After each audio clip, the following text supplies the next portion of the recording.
Hey, good evening, Midwest Survivor. Time for dinner chat. So thank you to everybody that's clicking like and subscribe on the channel. Click that thumbs up, click that bell, click that subscribe button.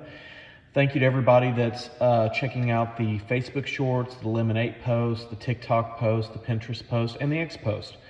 So tonight's dinner chat topic is why healing isn't a straight line. And life isn't a straight line. As you well know, life has ebb and flow, and it goes up and it goes down.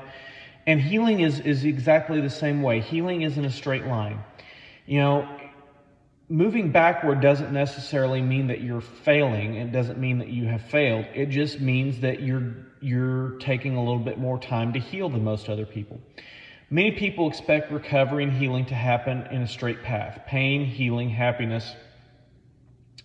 But real healing is messy, it's unpredictable, and it's a very deeply human response. And we're going to talk about that tonight. So, first thing we're going to mention is that healing, just a second here, get some water.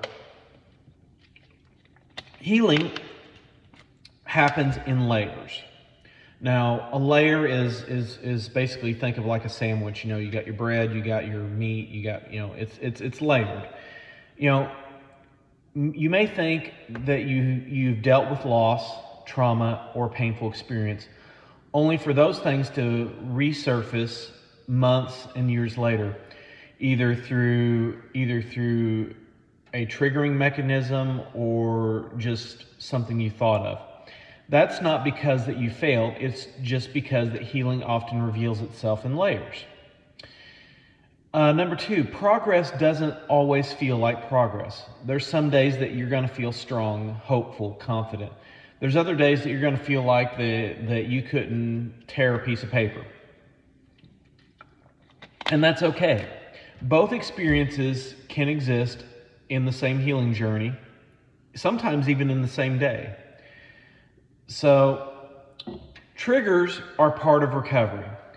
Songs, memories, place, conversations, smells, sounds can all bring old emotions back to the surface. Experiencing pain, again, doesn't necessarily erase the progress that you've been made. It just reveals more progress to be made.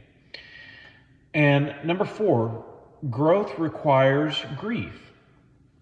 Whether you're rebuilding after divorce, family rejection, abuse, addiction, church hurt, loss, you're not just building a new life, you're grieving for the old one.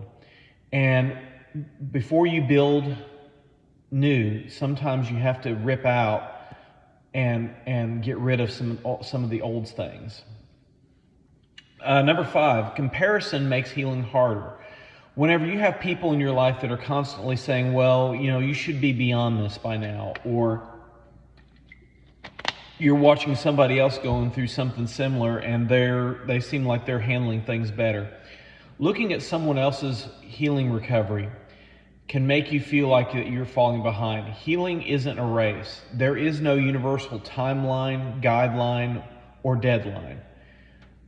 So here's some things that may make you realize that you're healing even if you don't really know it or like it.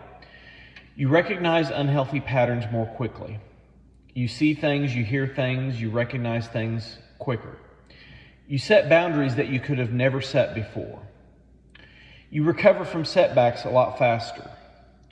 You allow yourself to feel difficult emotions. You have moments of peace even if they don't last. So here's some things to start asking yourself to help yourself comprehend, understand, and recognize. So what progress have I overlooked because it wasn't dramatic or the result that I wanted? Am I expecting perfection instead of progress? And what would it look like to be patient with myself? Healing isn't a straight line because you're not returning to who you were before. You're becoming someone new. One step, one setback, one breakthrough at a time. it doesn't just happen all at once. It doesn't happen in one moment or one defined decision or one podcast or whatever the case may be. It's very small steps that help you take a large journey. So Midwest Survivor, that's all for dinner chat for tonight. As always, I want you to stay healthy. I want you to be healthy. I want you to be strong. I want you to stay strong. I want you to get healthy. And as always remember, healing is one step in front of the other. One moment to the next moment. Take care. Have a good evening. I'll see you tomorrow for breakfast bits. Enjoy your night.